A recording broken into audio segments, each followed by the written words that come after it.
kembali ke solar cell. Jadi ada cahaya matahari, ya, ada cahaya matahari yang kita mau ubah, yang punya potensi sedemikian besarnya tadi energinya.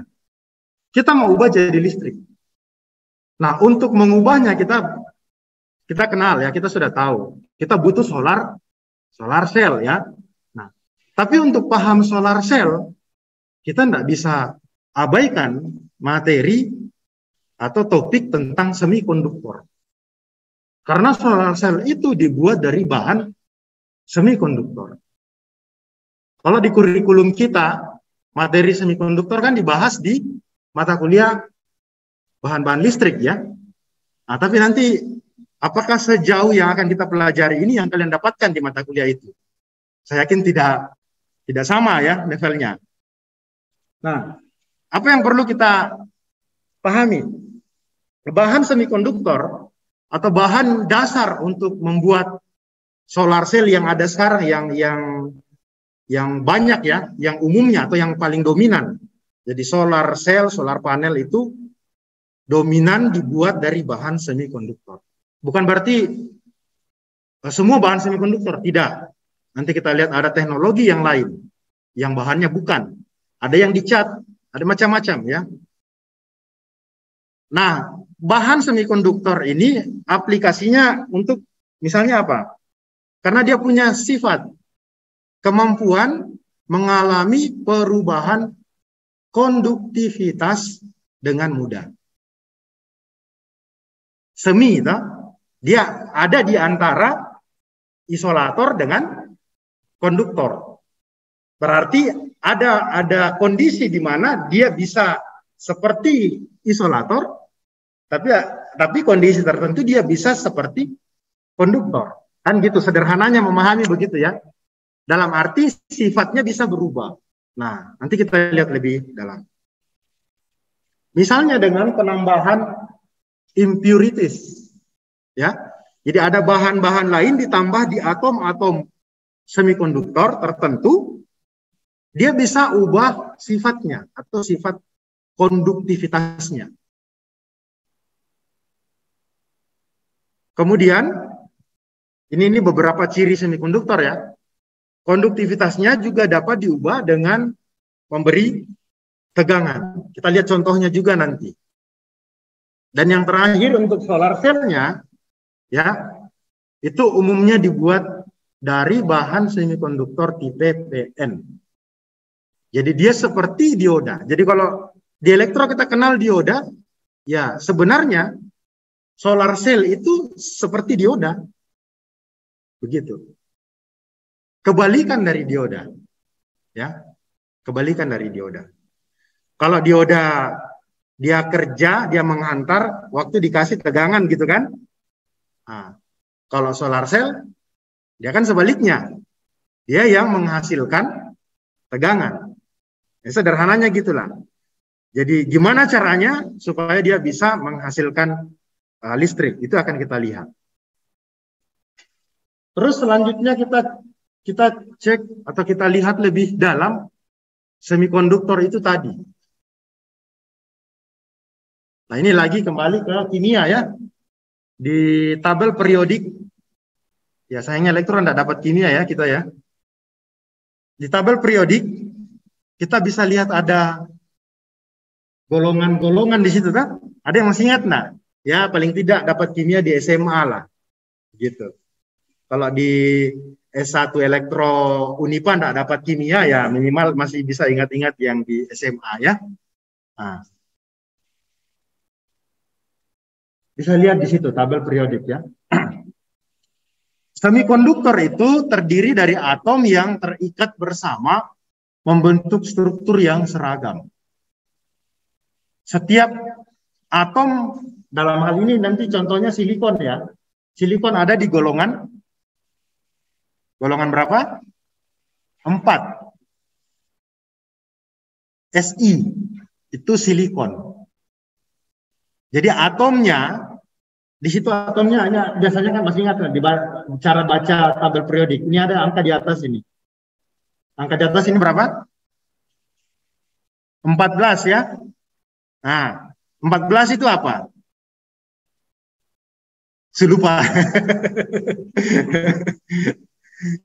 Ya kalau tidak dipelajari dikit-dikit pasti lupa sama sekali. Ya apalagi saya ya sudah puluhan tahun tidak dapat kimia gitu. Ya. Angka 14 itu menunjukkan jumlah elektronnya. Jadi ada inti atom dan ada elektron. Kan gitu ya.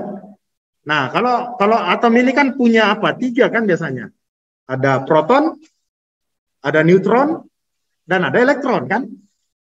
Nah, proton dan neutron itu ngumpul di inti atom. Yang elektronnya itu dia keliling di luar. Jadi bayangkan matahari terus nanti ada planet-planet mengelilingi matahari. Ya kayak gitulah kira-kira atom juga. Ya. Seperti itu. Nah, atom silikon ini punya satu atom silikon punya 14 elektron. 14 elektron itu disusun atau tersusun di orbit-orbitnya ya. Jadi ada lintasan di sekeliling inti atomnya. Totalnya 14. Nah, kalau kita ingat pelajaran kimia, jumlah atom, jumlah elektron itu nanti dia enggak semuanya ngumpul satu lingkaran terus semua 14 di situ. Enggak. Dia ada sifatnya, ada ketentuannya. Lingkaran pertama itu paling banyak boleh 2 saja. 2 elektron saja. Terus lingkaran yang kedua, orbit yang kedua itu paling banyak 8 elektron. Nggak boleh lebih. Terus berikutnya lagi, paling banyak, begitu ya, naik terus. Nah, karena silikon ini punya 14, jadi kalau orbit pertama 2, orbit keduanya 8 paling banyak, berarti sudah 10 kan? Nah, berarti sisa 4. Jadi lingkaran paling luarnya itu ada 4 elektron. Nah, posisi 4 elektron itu tidak stabil. Itu tidak stabil.